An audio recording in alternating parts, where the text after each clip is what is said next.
صورتی ها عنوان برنامه است خانواده محور که به کل جامعه و سلامت روان اون اهمیت ویژه‌ای داده. شاید مدت زمان کوتاهی داره، اما در همین مدت زمان کوتاه در قالب پویانمایی سعی کرده که به سلامت روان جامعه اهمیت زیادی بده. توضیحات بیشتر رو از زبان خانم مرادی، کارگردان و تهیه کننده بشنویم و گوشه هایی از این برنامه رو تقدیم حضورتون کنیم.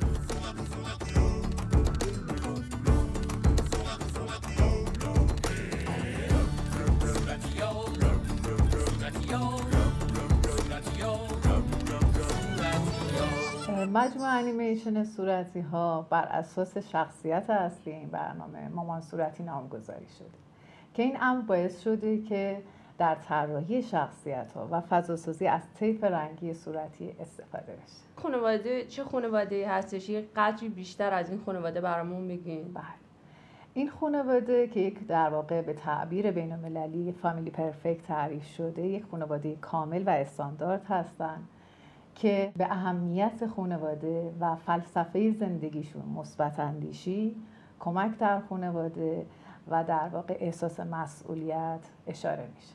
ما سعی کردیم برای هر قسمت خورده رفتارهایی رو که به صورت ملموس توی خانواده ها وجود داره رو نمایش بدیم. انگیزی، وای خدایا کمکش چی کن. می تخمه بیاری؟ تخمه برای چی؟ مگه فوتبال؟ اوه چرا شد خدایا؟ وای فرزاد منه عزیزم. کشیده به بابایش. کاپیتان تیم ملی والگرد جوانان رو نگاه میکنیم که وایساده اونجا داره با شادی به ما نگاه میکنه. فرزاد خانواده صورتی ها جامشو میگیره بالا، یه موقعیت ها جامشو میگیره بالاتر.